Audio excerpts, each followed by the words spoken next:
Hello everyone, welcome to my channel. तो देखिए एकदम परफेक्ट फूला हुआ भटूरा बनकर तैयार हुआ है। तो कुछ ट्रिक्स होती हैं, कुछ स्टेप बाय स्टेप कुछ प्रोसेस होते हैं। तो अगर आप उनको फॉलो करेंगे तो आप भी इस तरह से बढ़िया एकदम परफेक्ट भटूरे बनाकर तैयार कर सकते हैं।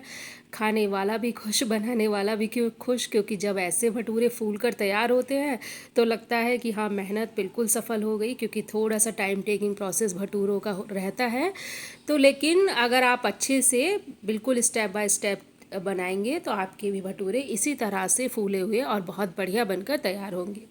तो चलिए प्रोसेस स्टार्ट करते हैं।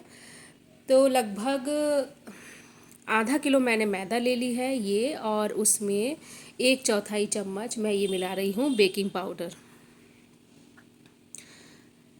और आधा किलो मैदा में इतना बेकिंग पाउडर बिल्कुल ठीक रहता है। उसके बाद स्वाद के अनुसार नमक मिलाएंगे। नमक वैसे थोड़ा ही मिलाना है, क्योंकि आप जिस भी डिश के साथ इसको खाएंगे, छोलों के साथ या कुछ भी, तो उसमें नमक रहता ही है। तो इसलिए नमक थोड़ा डालेंगे। और फिर ये बड़ा जो चम्मच होता है उसे भरकर इसमें मैंने मूंगफली का तेल डाला है। आप चाहे रिफाइंड भी डाल सकते हैं, देसी घी भी डाल सकते हैं, लेकिन बिल्कुल रूम टेम्परेचर का हमें इस्तेमाल करना है। और ये उसी चम्मच से, जो बड़ा चम्मच है, उससे मैंने भरकर दही डाल दिया। जितना ऑयल था उतना ही दही। और उसके बाद ये लिया मैंने एक गिलास करीब रूम टेम्परेचर का दूध। और दूध ना ठंडा होना चाहिए फ्रिज का, ना गर्म होना चाहिए, बिल्कुल ऐसा जैसा कि रूम टेम्परेचर का होता है रखा हुआ। उससे हम इसकी मलाई स्टार्ट करेंगे, गुथाई स्टार्ट करेंगे। और ना बहुत टाइट हमें आटा लगाना है, ना बहुत लूज़ लगाना है। बिल्कुल जैसे बिल्कुल एकदम मीडियम रेंज का आटा हमें लगाकर तैयार करना है। तो अपने हिसाब से थोड़ा थोड़ा दूध डालकर हम इसको गूँथना स्टार्ट करेंगे इस तरह से।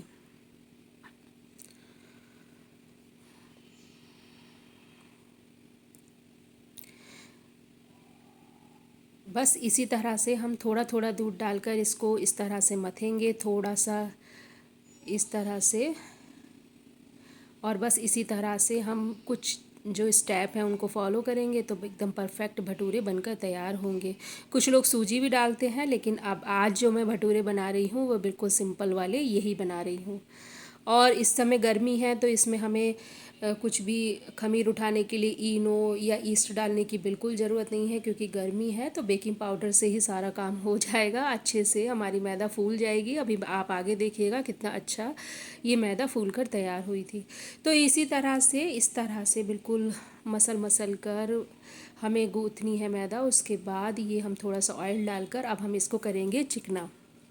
इस तरह से पटक पटक कर हम मैदा को चिकना कर लेंगे। इस तरह से थोड़ा सा गुस्सा दिखाते हुए हम इसको मलेंगे और इसको चिकना कर लेंगे। ये इस तरह से अब बस बहुत ज़्यादा अभी इस तरह से मल लिया है हमने। और ये देखिए अब ये चिकनी हो गई अच्छी तरह से। तो इसी तरह से स्टेप हमें फॉलो करने होते हैं और बिल्कुल बहुत ही बढ़िया एकदम भटूरे बनकर तैयार होंगे। तो इस तरह से इस डो को हमें इस जिस भी बर्तन में हमें रखना है उसमें रखेंगे। ऊपर से थोड़ा सा ऑयल हम इस तरह से और लगा देंगे, जिससे कि ये चिकना हो जाए। अब हम इसे चाहें तो कपड़े से, चाहें तो प्लेट से ढककर रख देंगे लगभग 2 घंटे के लिए। और आप देखिएगा कि बहुत ही अच्छी हमारी ये मैदा फूल कर तैयार होगी। हाँ, लेकिन इसको आप गर्म जगह पर रखें, जहाँ पर मतलब किचन में ही छोड़ दीजिए। आजकल तो किचन में ही बहुत ही गर्मी है। और ये देखिए कितनी परफेक्ट एकदम फूल कर ये मैदा तैयार हो गई है हमारे भटूरों का डो। और ये देखिए कितना अच्छा फूली है ये ऊपर तक, और बहुत ही बढ़िया ये बनकर तैयार होती है। और अब देखते हैं कि भटूरे कैसे बनते हैं।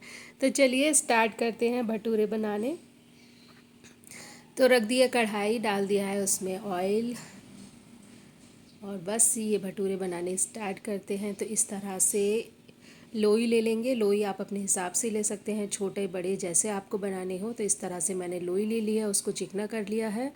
आटे वाला बर्तन हम बिल्कुल नहीं लगाएंगे, जो कढ़ाई में घी है उसी से। और थोड़ा सा ये हरा धनिया मैंने लगाया, लेकिन ये कढ़ाई में जाते ही छूट गया, तो इसका कोई फ़ायदा नहीं हुआ। हाँ, तिल होने चाहिए थे या कलौंजी होनी चाहिए थी, वो सही रहता, पर उतना। और ये लीजिए ऑयल। एक और ध्यान रखना है, भटूरे बनाते समय हमेशा ये बात याद रखनी है कि ऑयल हमारा तेज़ गर्म होना चाहिए, एकदम हॉट होना चाहिए। और ये लीजिए डाल दिया है भटूरा भगवान का नाम लेके कि ये फूलेगा या नहीं, लेकिन आप इस तरह से स्टेप बाय स्टेप बनाएंगे तो फूलेगा ज़रूर, बनेगा बढ़िया परफेक्ट। और इतनी खुशी इसको देखकर हो रही है क्योंकि इतनी मेहनत हम करते हैं इतनी गर्मी में, और कभी कभी डिमांड होती है तो इस तरह का खाना भी बनाना होता है। और अगर वो बढ़िया बन जाए, परफेक्ट बन जाए तो बस बहुत ही बढ़िया। तो ये देखिए कितना बढ़िया, एकदम परफेक्ट, एकदम पहली बार में ही ये भटूरा बनकर तैयार हुआ है। इसी तरह से सारे भटूरे बने, सबको बहुत पसंद आए। इनके साथ मैंने पिंडी छोले बनाए थे और सबको बहुत पसंद आए। ये देखिए कितना बढ़िया परफेक्ट एकदम भटूरा बनकर तैयार हुआ है। अभी मैं आपको इसको दिखाती हूँ अंदर से, इसमें कितनी अच्छी जाली पड़ी है। ये देखिए करारा भी है, और हाँ सबसे ज़्यादा आप बहुत ध्यान से देखिए, इस पर ऑयल बिल्कुल नहीं है। कई बार बहुत सारे भटूरे बहुत ऑयली होते हैं, उनको खाने से तो ये लगता है ना ही खाएं, लेकिन ये देखिए टिश्यू पेपर मैंने लगा कर दिखाया, बिल्कुल भी ऑयल इन पर नहीं है। और ये देखिए, और ये बहुत गर्म है अब देखिए अंदर से मैं आपको दिखाती हूँ। ये इसके अंदर भी बहुत अच्छी जाली पड़ी है, इसका मतलब इसमें खमीर भी बहुत अच्छा उठा और ये बहुत टेस्टी भी बने। ये देखिए कितने बढ़िया।